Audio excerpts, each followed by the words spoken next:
Bonsoir à tous. Donc aujourd'hui, c'est donc le 134e cours que je vais effectuer avec Monsieur Charles Joussou. Et donc, de mémoire, il doit faire dans les 9 degrés. Et qu'importe le nombre de degrés, la seule chose que je peux vous dire, c'est qu'il faut que j'y aille. Euh, L'observation ce matin donc du travail avec Guillaume Kerner a été proprement génial. Donc aujourd'hui, je crois que c'est le 57e jour du challenge Ziké. Je suis extrêmement content. Euh, Au-delà de ça, il y a eu, comment vous dire, euh, bref, c'est allez, on améliore un petit peu le truc, et voilà. Ça a été proprement génial. Le travail est en train d'aboutir à des choses, entre guillemets, proprement géniales. Comment vous dire, je suis dans le détail du diable par rapport au texte. Je suis dans le détail du diable, je dirais, par rapport aux écrits. J'essaie vaille que vaille de m'atteler là maintenant à rester sur ma ligne de conduite. Ma ligne de conduite est la suivante, faire en sorte que chaque fois que je lis un livre, j'essaie d'aller jusqu'au bout, ce qui n'est pas chose facile, car là actuellement je suis sur le Becherel. Pour être exact, j'ai 2 Becherel à lire et je veux m'atteler à pouvoir les lire tous les deux, car euh, bref, revenons-en à Charles Rousseau. Il faut aller jusqu'au bout d'une démarche. Il pleut, il fait froid, mais je dois y aller vaille que vaille. Je dois comment vous dire, la frugalité dont je vous ai parlé, qui fait que ça permet d'avoir une énergie qui est d'autant plus qualitative pour être focus, prend d'autant plus de sens.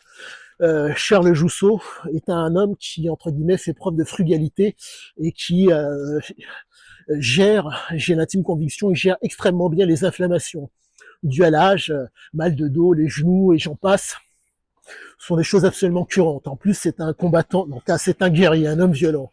Donc il faut, avec un tel tempérament, réussir à faire en sorte que les inflammations ne en tout cas, que les tensions qui sont absolument normales quand on a, comment dire, quand on est pourvu d'une telle sensibilité, qu'on ne soit pas, comment vous dire, pénalisé par un tel comportement. Donc, j'ai l'intime conviction que je suis sur le bon chemin pour faire la différence et pour pouvoir vous écrire et vous amener des choses extrêmement qualitatives.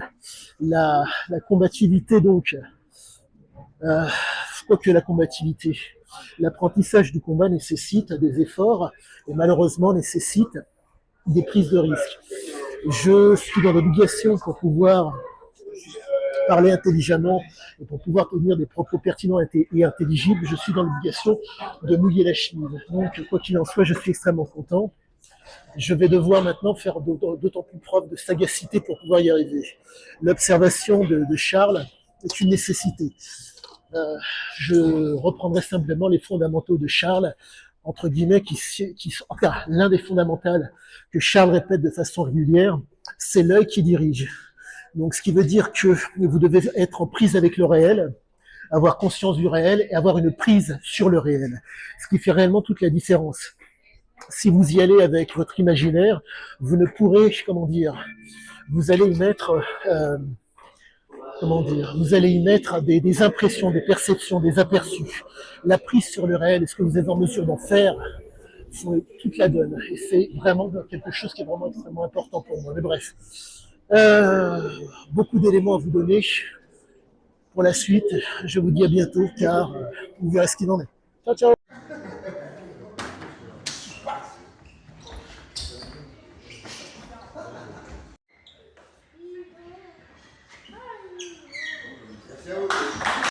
Donc, c'est la fin du cours. Je suis extrêmement heureux. Comme à l'accoutumée, Charles a montré l'exemplarité et je ne dirais qu'une seule chose, merci à lui.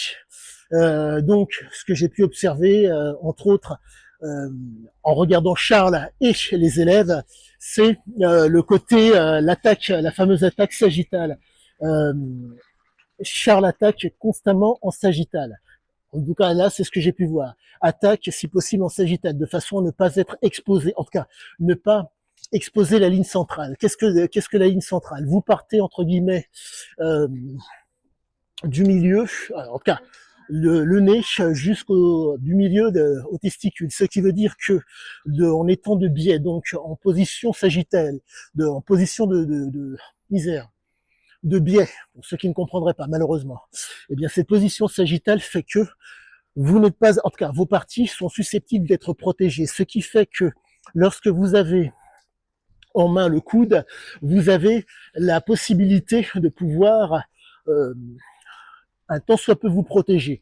Il s'avère que vous bénéficiez, vous êtes susceptible de bénéficier de l'effet de surprise. Ça, c'est quelque chose qui est fondamental. Ne négligez pas, c'est l'effet de surprise qui fait la différence. Par contre, si l'effet de surprise ne fait pas la différence, pour le coup que vous allez donner, comprenez que lorsque vous êtes en position sagittale sur le côté, vous tenez donc en premier le coude, en deuxième à la tête. Si la tête, vous ne l'atteignez pas, vous avez toujours le coude, ce qui fait que du côté, soit vous frappez une frappe directe, soit vous frappez une frappe, si je puis dire, en revers sur la, pardonnez-moi,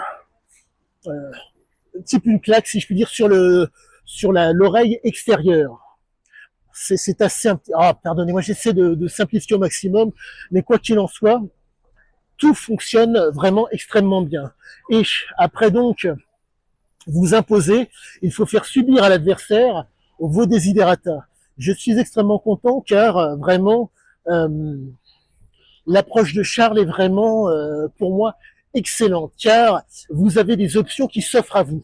Nous sommes, de par l'approche sagittale, vous êtes réellement, comment dire, votre ligne centrale est sécurisée. Si votre ligne centrale est sécurisée, la jambe qui est à l'arrière est d'autant plus puissante lorsque vous allez l'armer pour frapper.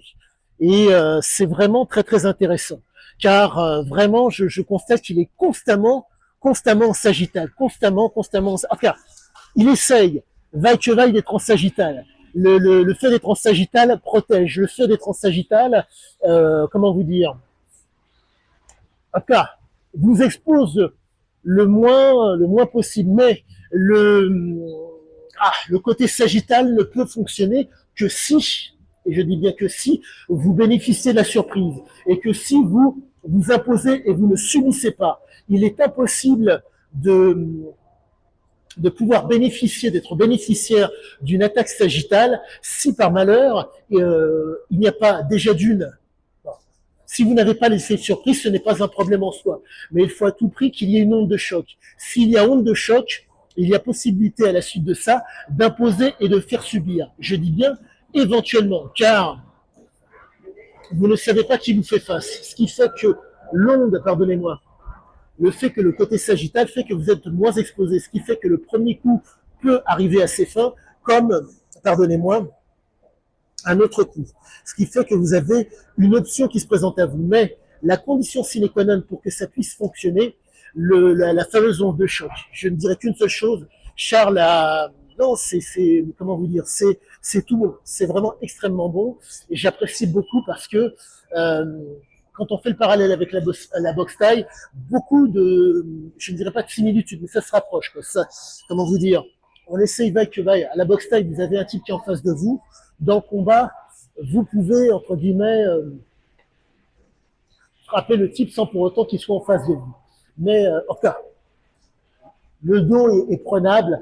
Le dos n'est pas prenable en boxe, mais qu'importe. Quoi qu'il en soit, en espérant que ça vous ait plu et que ça vous en ait appris. À bientôt à tous. Bonne soirée à tous. Donc aujourd'hui, c'est donc le 134e cours que je vais effectuer avec monsieur Charles Joussou.